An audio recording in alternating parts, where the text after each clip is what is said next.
जिंदगी बड़ी तेजी के साथ गुजरती जा रही है। हर सेकंड, हर मिनट, हर घंटा हमें हमारी मौत के करीब लेकर के जा रहा है। हम जिस चीज को बढ़ती उम्र कहते हैं, शायद हम ये समझ न पाए कि वो हमारी बढ़ती उम्र नहीं, वो हमारी घटती उम्र है। हमने अपनी जिंदगी का कुछ हिस्सा बचपन के नाम पे गुजार दिया, कुछ हिस्सा जवानी के नाम पे गुजारा, बाकी का हिस्सा अगर खुदा जिंदगी दे तो बुढ़ापे के सहारे गुजर जाता है। मगर याद रखिएगा, न हर बचपन कामयाब है, न हर जवानी कामयाब है, न हर बुढ़ापा कामयाब है। जिंदगी का सिर्फ वही लम्हा कामयाब है जो जिक्र खुदा या जिक्र मुस्तफा में गुजर जाता है। रह गई इन जलसों की बातें, ये महफिलें क्यों सजती हैं? तो इन महफिलों का मकसद, यूं तो अगर अलग अलग बयान करूं तो बहुत सारे मकासिद हैं, वरना मेरी समझ से एक सबसे बड़ा मकसद यह है कि हमें इन महफिलों में आने के बाद अपनी जिंदगी का मकसद हासिल हो जाए। सबकी फिक्र तो ये रहती है कि अच्छा खाएं, सभी ये चाहते हैं कि अच्छा पहने, सभी ये चाहते हैं कि अच्छा पिएं, लेकिन बहुत कम ये सोचते हैं कि मौत भी अच्छी हो जाए। आप कहेंगे मौलाना ये बात तस्लीम नहीं, हम भी अच्छी तरह मरना चाहते हैं। तो अच्छी मौत वो नहीं कि जिसमें कफन कीमती लगा हो, अच्छी मौत वो नहीं कि जिसमें लोग कंधा देने आके खड़े हो जाएं। अच्छी मौत वो है कि जिसे देख के जमाना ये कहे काश ऐसी मौत हमें आ जाए। मेरे अजीजों, बड़ी तकलीफ के साथ ये बात कहता हूं कि हमने अपनी जिंदगी का ओढ़ना बिछोना दौरे हाजिर के रसूमात को बना लिया। ये कामयाब जिंदगी नहीं। हमारे मरने के बाद लोग अगर ये कहें अच्छा हुआ चला गया, तो फिर अफसोस के सिवा कुछ नहीं। जिंदगी ऐसी गुजार के जा कि यतीम कहे मेरा सहारा गया, गरीब कहे मेरा आसरा गया, कमजोर कहे मेरी ताकत चली गई, बेसहारे कहे मेरा सहारा चला गया। और जो कफन को देखे तो फिर कफन ये कहे लहद में इश्क रुखे शह का दाग लेके चले, अंधेरी रात सुनी थी चराग लेके चले, तेरे गुलामों का नक्शे कदम है राह खुदा, वो क्या भटक सके जो ये सुराग लेके चले। आज हमें जिंदगी ऐसी जीनी चाहिए। अल्लाह हमारे इदारों को सलामत रखे, हमारे मदरसों को सलामत रखे। मुझे ये बात कहते हुए कतई डर नहीं लगता कि अंजाम क्या होगा। आज जो दुनिया हमारे मदरसों के पीछे पड़ी है ना, उसकी वाहिद वजह यह है कि मदरसे हमारी कौम की जिंदगी का सबसे बड़ा सबब है। ये हमें गौर करना होगा। आज जो दुनिया मदरसों के पीछे पड़ी है, कोई जमीन के कागज निकाल रहा है, कोई बच्चों की आईडियां चेक कर रहा है, कोई आके मदरसे में कमरे चेक करता है, कोई चटाई उठा के देखता है, कोई बच्चों के संदूक खोल के देखता है इसमें क्या रखा है। यहाँ ढूंढने वाले तुझे कुरान के सिवा कुछ नजर नहीं आएगा, और अगर इन्हें चला के देखेगा तो मुस्तफा का किरदार नजर आएगा। भाई आज दुनिया इस कोशिश में है किसी तरीके से इन पे ताला लगा दिया जाए।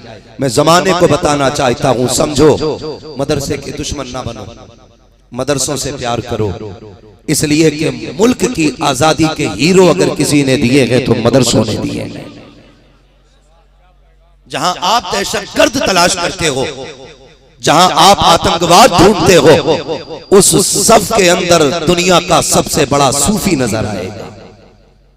ये याद रखिएगा। मैं जितनी बातें कह रहा हूं अपने एक एक जुमले का जिम्मेदार हूं। मैं जितनी बातें मैं कह रहा हूं ये समझ गए लोग कि मदरसे मुसलमानों की जिंदगी का सबब है, लेकिन हम नहीं समझे कि मदरसे हमारी बका का सबब है। हम में से कितने लोगों ने लॉकडाउन में मदरसों के खिलाफ, क्या बोलते हैं उसको, नहीं चुगलियां की, गीबत की, 500 रुपए के चक्कर में इधर की उधर लगा के मदरसे बंद कराने की कोशिश की। आज भी कितने मदरसे ऐसे हैं, कुछ दलालों की वजह से आज भी मदरसों में ताले लगे हुए हैं। लेकिन मैं जमाने को बताना चाहता हूँ, याद रखो, मदरसा किसी इमारत का नाम नहीं होता है, मदरसा किसी पुरानी तामीर का नाम नहीं होता है। जहाँ बैठ करके कुरान पढ़ने वाला कुरान पढ़े उसी जमीन को मदरसा कह दिया जाता है। जहाँ पढ़ाने वाला बैठ करके दरसगाह लगा देता है उसी जमीन को मदरसा कह दिया जाता है। इमारतें तो गिराई जा सकती है, न कुरान पढ़ने वाले मिटाए जा सकते हैं, न पढ़ाने वाले मिटाए। ये बात याद रखिएगा। लेकिन आपसे थोड़ी सी गुजारिश, हमने हमारी जिंदगी आप देखें, एक बात बताइए, इतने मौलवी मिंबर पे बैठे, किसी मौलवी का कुर्ता मैला दिख रहा है? बोले नजर आ रहा है किसी का कपड़ा मैला हो? मैं उस्ताद की बात नहीं, मैं तो तालिब इल्मों की भी बात करता हूं। अगर कुरान पढ़ने वाले गली से निकाल दो ना तो लोग सूंघ के कहते हैं खुशबू कहां से आ रही है। मैं आपसे इतनी बात कहूं तो आप तस्लीम करें, ये कहना बिल्कुल गलत है कि इल्म दीन में सुकून नहीं है।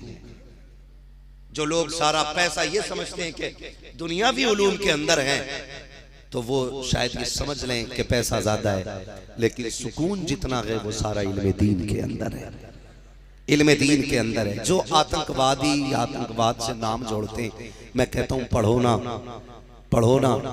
आज बमबारी करने वाली कौन सी कौमें हैं? मदरसा पढ़ने वाले बम गिरा रहे हैं या इंग्लिश मीडियम में पढ़ने वाले बम गिरा रहे हैं? आप हकीकत जाके देखोगे ना तो खुदा की कसम तबाही का जितना सामान है ना, तो ये कुत्ता बिल्ली पढ़ने वाले बनाते हैं, और आबादी का जितना सामान है ये कुरान पढ़ने वाले बनाया करते हैं। ये बात कान खोल के सुन ले, हमारा इस्लाम सच्चा था, सच्चा है और सच्चा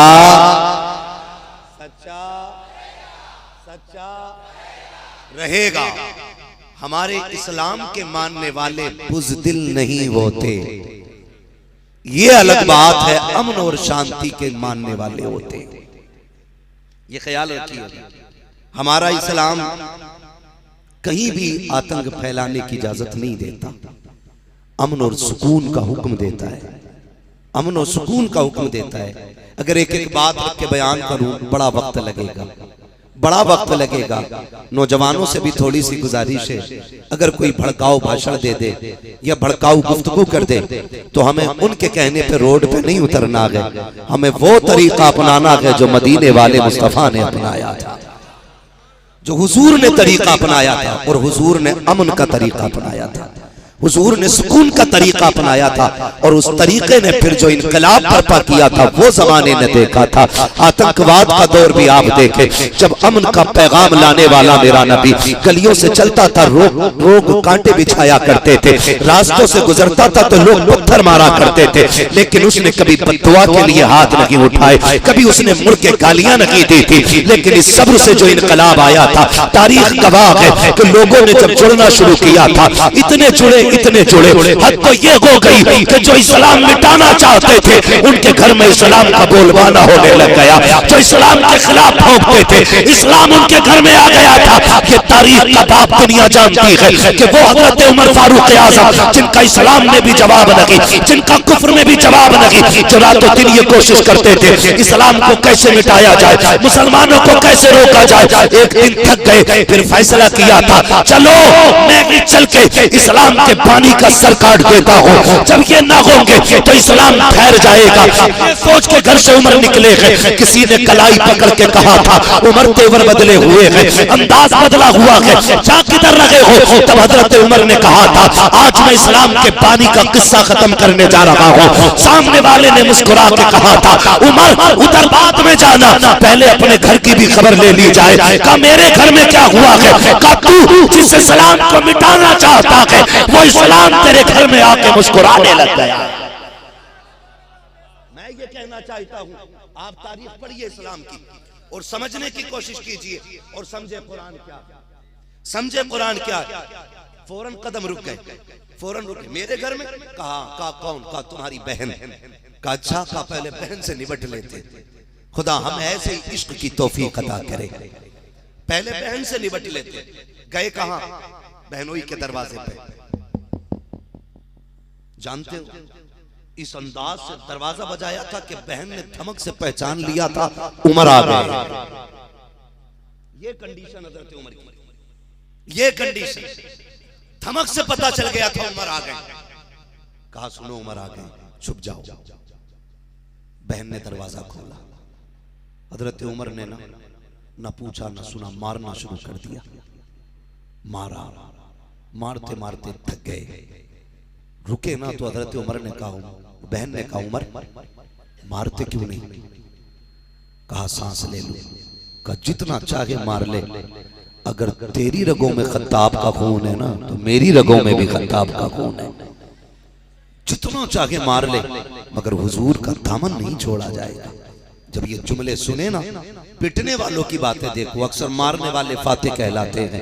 और ये इस्लाम की खूबसूरती है प्यारे, पिटने वाला कह रहा है जितना चाहे मार ले, हुजूर का दामन नहीं छूटेगा। जब बहन ने इतनी बात कही, कहा अच्छा वो कुरान दिखाओ जिस कुरान को तुम पढ़ रही थी। तो फिर बहन भी उमर की बहन है, कलमा हुजूर का पढ़ा है। क्या कहा था? कहने लगी उमर कुरान पाक है, तू ना पाक है। ये इस्लाम का तेवर देखे। इस्लाम वाले हक बोलने से पीछे नहीं हटते, छूटते ही कह दिया उमर कुरान पाक है और तू नापाक है। कुरान पढ़ना है तो पहले गुस्ल कर। हजरत उमर ने गुस्ल किया, कहा अब ला के दिखाओ। जब कुरान पाक पे निगाह पड़ी ना और कुरान पाक की आयतें देखी तो आंखें बरसने लग गई। कहने लगे अब वहां ले चलो जहां तुम्हारा महबूब रहता है, जहां तुम्हारा महबूब रहता है वहां लेके चलो।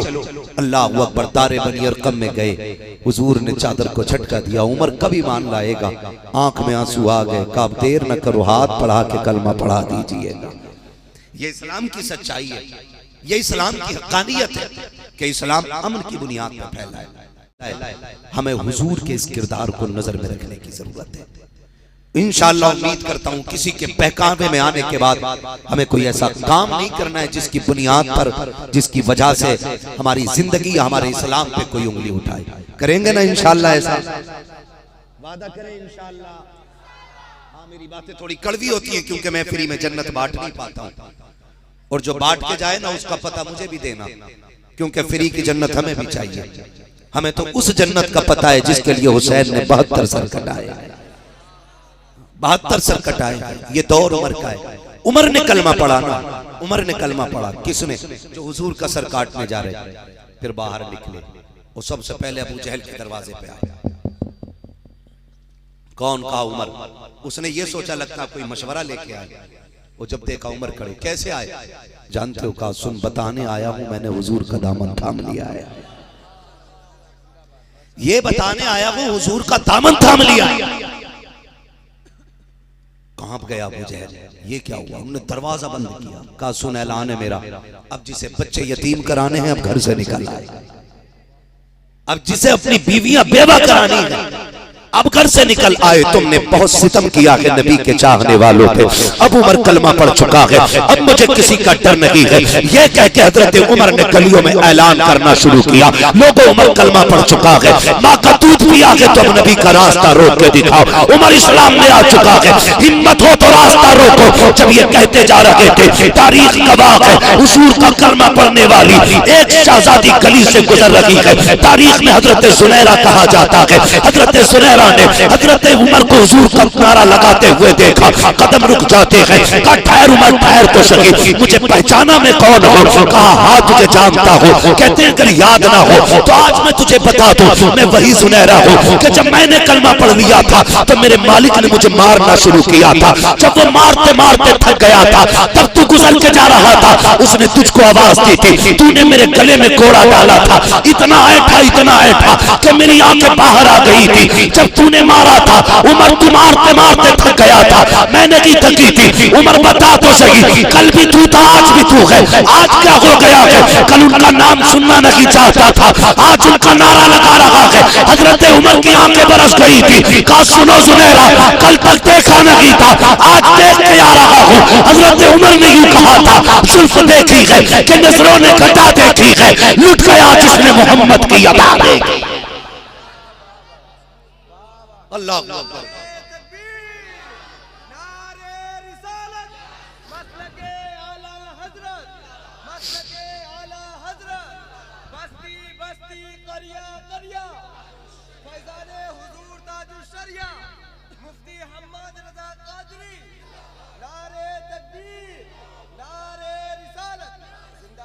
इसलिए मेरे भाई शुक्र है रब ने हमें मुसलमान बनाया है। इस बात पर रब का शुक्र अदा किया करो, जब याद आ जाया करे रब ने मुसलमान बनाया है, हमें फख्र है। खुदा करे आखिरी सांस तक हमारे हाथ से हुजूर का दामन न छूटे। ये दुआएं अल्लाह से मांगा करें, अल्लाह से मांगा करें। खुदा ये हमारे मदरसे देखे, हमारे मदरसे अमन का प्रतीक है, हमारे मदरसे प्यार बांटते हैं, हमारे मदरसे नफरतें नहीं बांटते।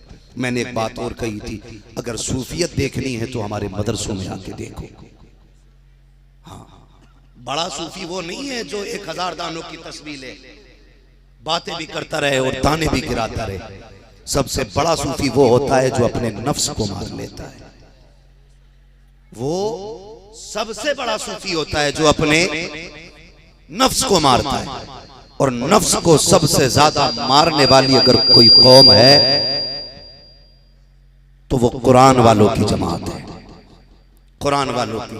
मैं चंद बातें आपसे कर लूं, खुदा करे आपके जहन में ये बातें बैठ जाए। आप मदरसा देखिए, मदरसे में अक्सर गरीब लोगों के बच्चे पढ़ते हैं। किन के बच्चे पढ़ते हैं? जोर से, गरीब लोगों के। अमीरों को तो ये गुमान होता है कोई बात नहीं है, 2 करोड़ देके ना BUMS की डिग्री मिल ही जाएगी है। अगर आप का बच्चा एग्जाम पास नहीं कर पाता है तो क्या हुआ, कहीं रिश्वत दे देंगे, करा लेंगे, फिर नतीजा कुछ भी हो, चाहे गोला टेढ़ा हो या कमर टेढ़ी हो, डिग्री तो मिल ही जाएगी ना डॉक्टर की। ये ख्याल रहता है। लेकिन कुरान वाले अक्सर गरीब घरों के बच्चे होते हैं, अक्सर गरीब घरों के बच्चे होते हैं, मजदूरों के बच्चे, किसानों के बच्चे, है ना। करोड़पति लोगों के बच्चे बहुत कम मदरसे आते हैं, क्योंकि कई बार लोगों के जहन में ये भी ख्याल रहता है कि कुरान की पढ़ाई जो है ना वो गरीबों की पढ़ाई है। वो गरीबों की पढ़ाई नहीं, वो खुश नसीबों की पढ़ाई होती है। मैं कसम खा के कह सकता हूं, बड़े से बड़े नेता से बड़ा कद कुरान के कारी का होता है। ये अलग बात है, हमने इज्जत नहीं दी, हमने इन्हें सिर्फ कहा चंदा खाने वाले, ज़कात खाने वाले, तीजे 40वें में इसाले सवाब में काम आने वाले, सिर्फ इतना हमने समझा।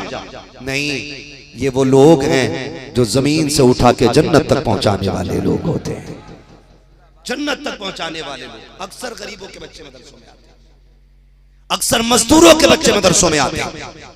आप देखें जब बच्चे घर से चलते हैं ना, मैं जानता हूं, मैं किसी प्रधान का बेटा नहीं, मंत्री का बेटा नहीं, मैं भी एक आलिम का बेटा हूं।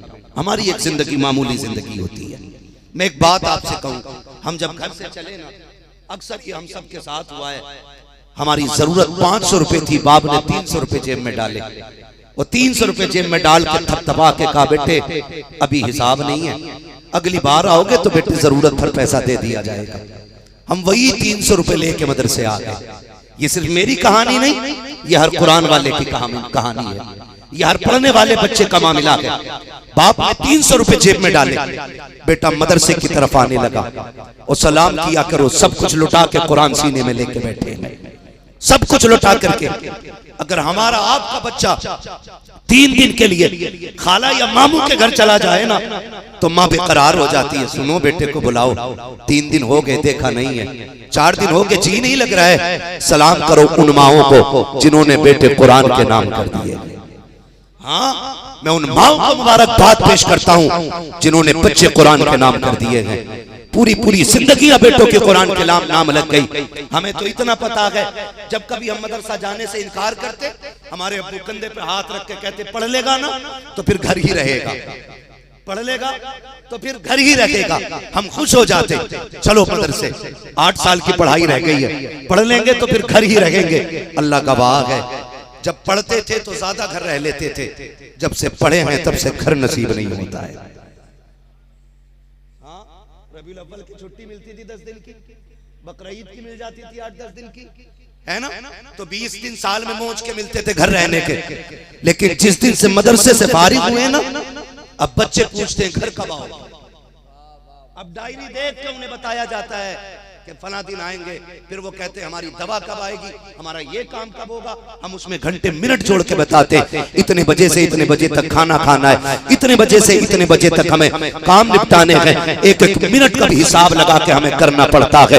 देखो तो सही, इतनी आसानी से दीन नहीं आ जाया करता। ये बैठे कुरान वाली जमात बैठी हुई है, अल्लाह की कसम खा के कहता हूँ, जब हम घर से चला करते हैं ये कुरान वाले चलते हैं। क्या तुमने नहीं देखा माँ की आंखों में आंसू होते हैं, बाप छुप के किसी कमरे में रोता है, तुम्हें क्या लगता है ये जो महीने भर से मदरसे के अंदर है, 3 महीने से जो बच्चा वतन नहीं गया है, क्या उसे माँ प्यारी नहीं है, क्या उसे बाप प्यारा नहीं है, क्या उसे अपनों की मोहब्बत नहीं है? नहीं प्यारे, इनकी भी माँ इन्हें चांद कहती है, तेरी माँ भी तुझे चांद कहती है, ये भी बाप के जिगर का टुकड़ा है, तू भी बाप के जिगर का टुकड़ा है। लेकिन फर्क इतना है, दुनिया वालों को माँ बाप ने दुनिया के लिए इंतखाब किया है, और कुरान वालों को माँ बाप ने मुस्तफा के दीन के लिए मुंतखब किया है। इन माँ बापों को सलाम करो जिन्होंने ये कह के बेटे भेजे हैं, हम बेटों की जुदाई गवारा कर सकते हैं, कुरान से दूरी गवारा नहीं कर सकते।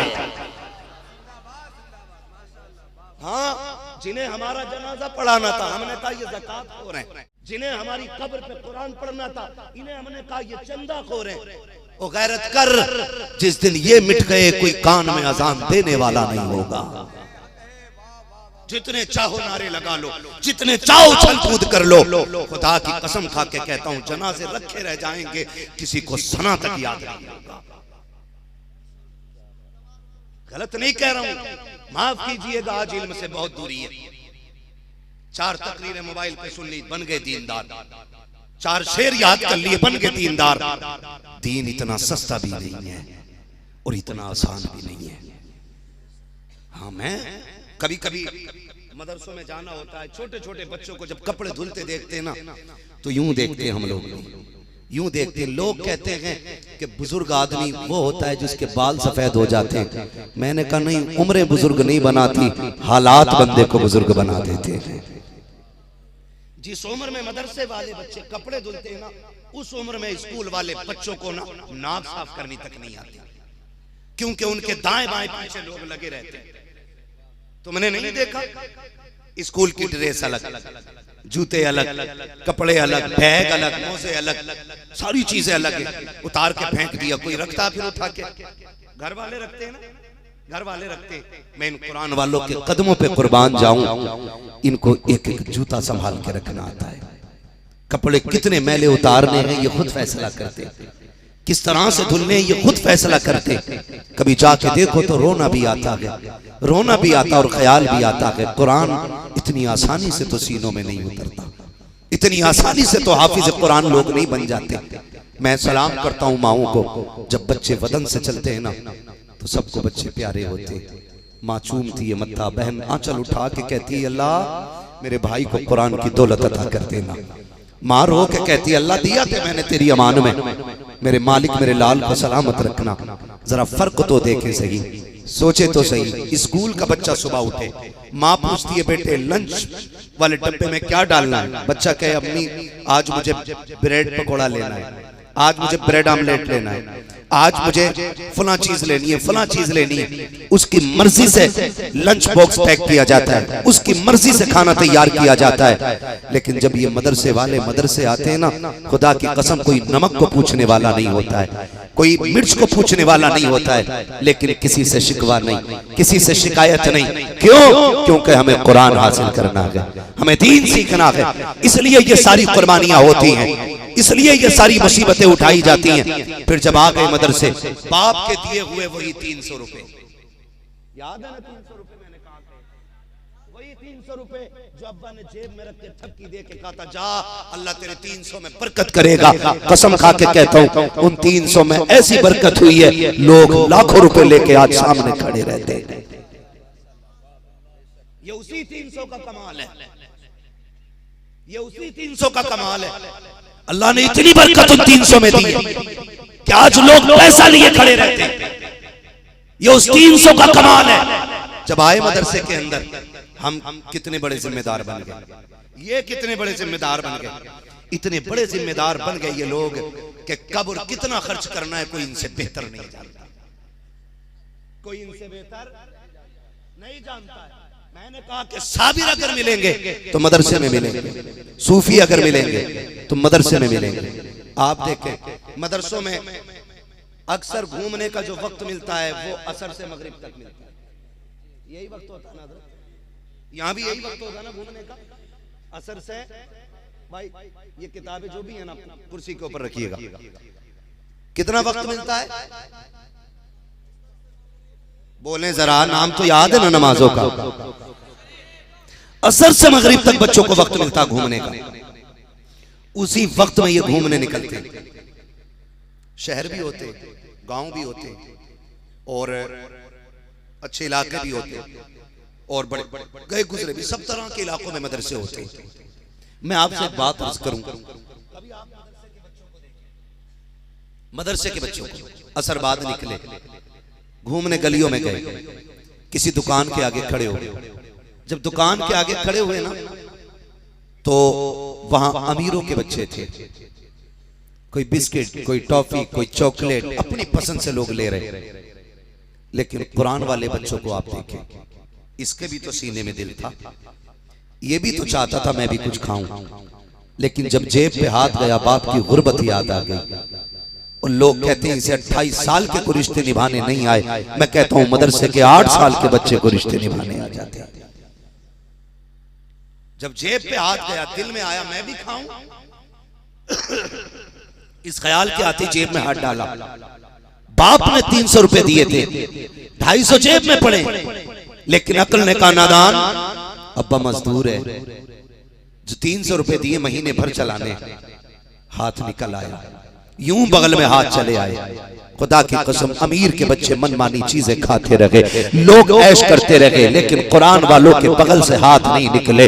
मगर कोई बताए तो सही, जब इनके मन में कुछ खाने को आया, पैसे नहीं थे तो किसी कुरान वाले ने कई चोरी की हो, किसी की जेब काटी हो, किसी की दुकान से बगैर पूछे कोई चीज उठाई हो। जब ये मन मार रहा था, हसरतों का गला घोट रहा था और बगल में हाथ दिए खड़ा था, तब मसीहत का नकीब आवाज दे के कह रहा था मेरे प्यारे आज तू सब्र से काम ले ले, आज जो तेरे सामने ऐश की जिंदगी गुजार रहे हैं, जो मनमांगी चीजें खा रहे हैं, तू सब्र के साथ अपना वक्त गुजार ले। मुझे मेरी इज्जत की कसम है खलीलों के आगे मुसल्ले पे तुझे इमाम बना के खड़ा किया जाए।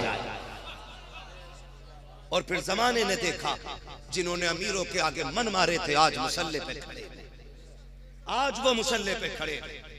मदरसों के हालात आप देखें, मैंने कहा सबसे बड़े सूफी मदरसों में मिले, ये नहीं तो और क्या, ये हसरतें नहीं तो और क्या। गला घोट दिया सारी चाहतों का सिर्फ इसलिए कुरान आ जाए, कुरान आ जाए। खुदा तौफीक दे तो कुरान से प्यार करो और कुरान वालों से प्यार करो। कितने लोग जन्नत में जाना चाहते हैं? सुभान अल्लाह। जिन्होंने हाथ उठाया अल्लाह आज की रात के सदके सबको जन्नती बना दे। वो हमारे हुजूर ने फरमाया अल्लाह से जब भी हाथ उठा के मांगा करो ना, जन्नत जरूर मांगा करो। इसलिए कि जब बंदा कहता ना अल्लाह जन्नत दे, जन्नत दे, जन्नत दे, जन्नत खुद कहती है मालिक मुझे इसके नसीब में लिख दे। ये तो हमारे दिन मारे गए थे कि हमने चंद ना समझ शोरा की बातों में आकर के ना हमने भी कह दिया मुझे देखकर जहन्नम को भी आ गया पसीना। कोई सोचे ही नहीं, कुछ नहीं सोचा। जबकि आला हजरत जैसा इश्क का इमाम कहता है पार जाना है नहीं मिलती नाव, जोर पर धार है क्या होना है, चुप के लोगों से किए जिसके गुनाह वो खबरदार है क्या होना है। इतना बड़ा लामा कहता है मुजरिम को न शर्माओ, अहबाब का फन ठक दो, मुंह देख के क्या होगा पर्दे में भलाई है ना। और हम तो ये चाहते हैं कोई आए और एक रात में जन्नत बांट के जाए, कुछ ना करना पड़े। यूं ही जन्नत मिल जाए, हम ये सोचते, मिजाज बदल के, कोई फिक्र आखिरत की नहीं है ना। अरे देखा जाएगा, है ना, पीर साहब जनाजा पढ़वा लेंगे पीर साहब से। पीर साहब तो खुद अपनी पढ़ी है और तू ठेका लिए बैठा है, पढ़ा देगा करके, ठीक है, अच्छे लोग ना जनाजा पढ़ाएं, ये बात अपनी जगह है, लेकिन तू भी तो इतना अच्छा बन के लोग दौड़ के तेरे जनाजे में आ जाए। तू भी तो इतना अच्छा बन। आज कोई फिक्र ही नहीं, कोई मतलब ही नहीं, कोई समझ ही नहीं रह गई। रस्में चली आ रही है, रस्में, माफ कीजिएगा थोड़ा कड़वा बोलने लगा, बर्दाश्त कर लेंगे, थोड़ी कड़वी बात है, और ना भी करेंगे तो कोई फर्क नहीं पड़ता। पाए मोरा लंग नेस्त, मुल्क खुदा तंग नेस्त। हम लंगड़े नहीं है और अल्लाह की दुनिया छोटी नहीं है। जहां चाहेंगे वहां जाके बातें कर लेंगे, बुलाने ना बुलाने का कोई डर नहीं। सारे सुन्नी बरेली वाले,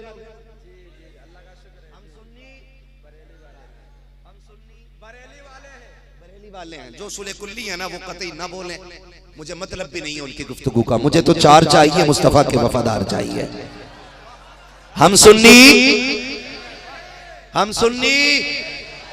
बरेली वाले। छक्के चौके मैं भी लगा सकता हूं तकरीर, लेकिन नतीजा छक्कों से कुछ नहीं होना, चौकों से भी कुछ नहीं होना। यहां तक आ जाए तब कुछ हल निकलेगा, तब कुछ हल निकलेगा। मैं बात आपसे अर्ज करना चाहता हूं, चूंकि हम सुन्नी बरेली वाले लोग हैं ना, हमने ना सारा ही जोर तीजे पे दे रखा है, सारा जोर 40वें पे हमारा। जो बचे कुचे जोर थे वो उर्सों पे लग गए, ठीक है ना। चूंकि तीजा अहले सुन्नत की पहचान है, 40वां अहले सुन्नत की पहचान है, फातिहा अहले सुन्नत की पहचान है, उर्स अहले सुन्नत की पहचान है। ये बाकी रहने चाहिए, लेकिन मौत की भी तैयारी होनी चाहिए, मौत की भी तैयारी होनी चाहिए। सारे लोग ना एक ही काम करते हैं, हम लोगों के मिजाज बन के मिजाज, माफ कीजिएगा, लोग हमारी हरकतों को देख के आला हज़रत को बुरा भला कहते हैं। हमारे यहां मैंने ये देखा, जब इंतकाल हो जाता है ना, तो लोग मार्केट जाते हैं, सबसे पहले क्या खरीदते हैं? क्या खरीदते हैं? जोर से कहां मिलता है ये? किसकी दुकान पे? कपड़े की दुकान पे। जहां पैंट खरीदता ना, वहां झांक के देख, कफन भी होगा। एक नजर कफन पे भी आ जानी चाहिए, थोड़ा सा फिर डर डर के, यहां से भी कटी है, यहां से भी फटी है, अब तो पूरी जाली लगा के घूम रहे हैं पैंट में। हाँ, यहां इतने कपड़ों में भी ठंड लगती है, इसे फटुओं में भी नहीं लगती। ये कंडीशन है हमारी। कोई फैशन कह रहा है, कोई तरक्की कह रहा है, नए नए नाम दिए जा रहे हैं। तो मार्केट जाके सबसे पहले क्या खरीदते हैं? कफन। और दूसरी चीज हदिया करते हैं कुरान का, और पेटी पे लिखवा के लाता अब्बा का नाम, इतना मोटा मोटा करके। भैया देखो, मैं नाम लेने वाला हूं, अगर किसी का हो ना तो बुरा ना मानिएगा। बराए इसाले सवाब अब्दुल जब्बार, बराए इसाले सवाब मरहूम नसीम खान, वो पेटी पे लिख के ना सामने रख दिया गया।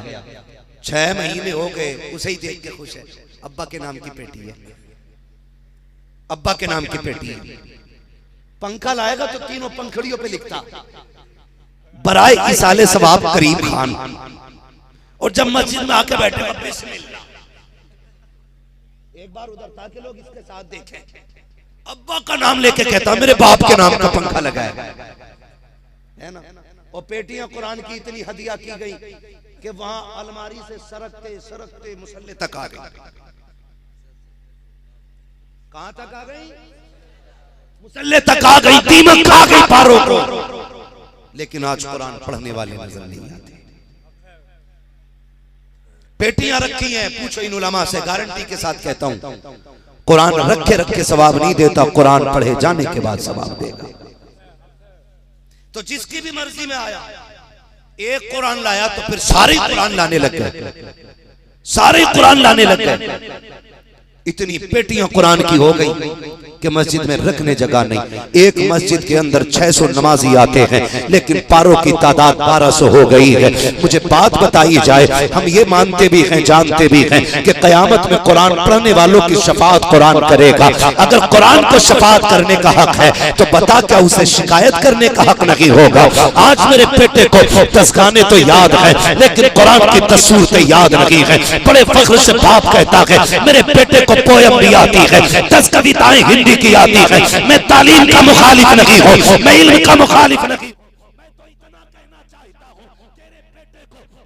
ज़बान आ गई तो क्या गया? अगर कुरान नहीं आया तो कुछ नहीं आया है। अगर कुरान नहीं सीखा है तो कुछ भी नहीं सीखा है। याद रख, तेरी इंग्लिश की पोयम सुन के दुनिया वाले तारीफ करेंगे, तेरे बच्चे का कुरान सुन के अर्श वाले तारीफ करने लग जाए। आज हमारे बच्चों को कुरान नहीं आता, लेकिन सब ये सोचते पढ़ो या मत पढ़ो, पारे लाके मस्जिद में रख दिए गए। इतनी पेटियां हो गई कि पढ़ने वाला कोई नहीं। क्या कुरान रब से पूछता नहीं होगा मालिक किस कौम में लाके मुझे रखा है? कि आज तक मुझे कोई खोलने तक नहीं आया, आज कोई मुझे देखने वाला भी नहीं। और मेरी कौम के नौजवानों, कुरान के आदी बनो, आदत बनाओ कुरान की। कुछ लोग तो ऐसे हैं नाश्ते से पहले अखबार पढ़ते हैं, ब्रश बाद में करते हैं, अखबार पहले चाटते हैं, और फिर उसके बाद चौराहे पे निकल के ना दुनिया को खबर देते हैं। आज उसकी सरकार गिर गई और उसकी बन गई। जिससे घर नहीं चलता वो देश चलाने की बातें करता बाहर खड़े होकर के। फिर कुछ लोग ढलुए होते हैं, उनकी हाँ में हाँ मिलाने बैठ जाते हैं। वहां भी ठीक कहा यार, है पता भूरा को कितना पता है? राजस्थान की बातें यही बता रहा था, चाय की दुकान। ओ भूरा, तुझे खाली राजस्थान की बातें पता है, कब्र की बातें याद नहीं? मस्जिद के अंदर पेटियां ला के रख दी गई। बताओ रख के अब्बा को सवाब होगा? जब तक पढ़ा न जाए सवाब नहीं होगा। माफ कीजिएगा, हम इतने अच्छे लोग हैं कि हम कुरान वालों की दावत उस वक्त तक नहीं करते जब तक हमारी अम्मा मर न जाए। उस वक्त तक इमाम के लिए जोड़ा नहीं आएगा जब तक अब्बा का 40वां नहीं आएगा।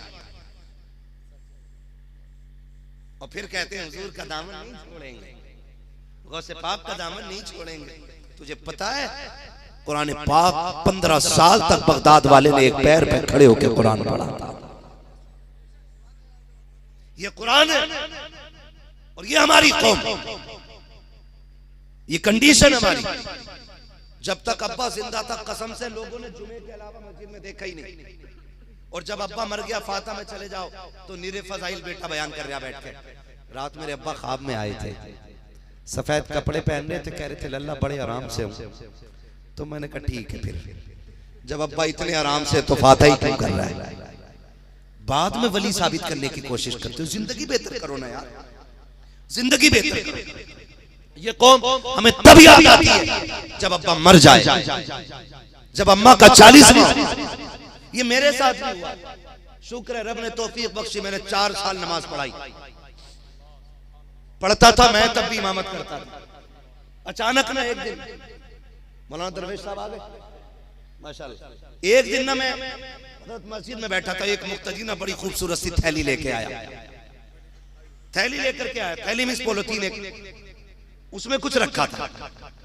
वो आके हुजरे में सलाम अलैकुम, हमने कहा वालेकुम अस्सलाम, बैठो भाई। 2 मिनट बातें करके कहने लगा हजरत मैं इसमें कपड़े लाया हूं। मैंने सोचा बड़ा अच्छा मुक्तदी है यार, आज हमारे लिए जोड़ा लाया।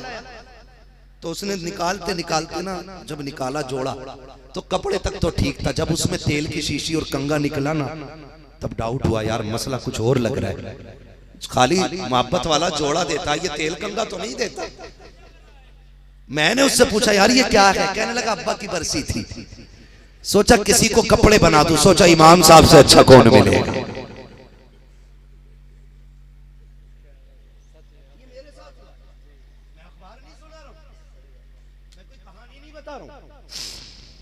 उसने कहा कि ये आपसे अच्छा कौन मिलेगा? मैंने कहा ना भागा निकल के। मैं जो थैली लेके भागा वो आगे आगे, मैं पीछे पीछे। मैंने कहा शुक्र है यतीम नहीं है, लावारिस नहीं है, जमींदार बाप के बेटे। मैंने उठा और निकल ले यहाँ से, वो थैली छोड़ के भाग गया। हम तो यही समझते हैं कि मौलवी को कपड़ा भी वो पहनाओ जो खैराती हो।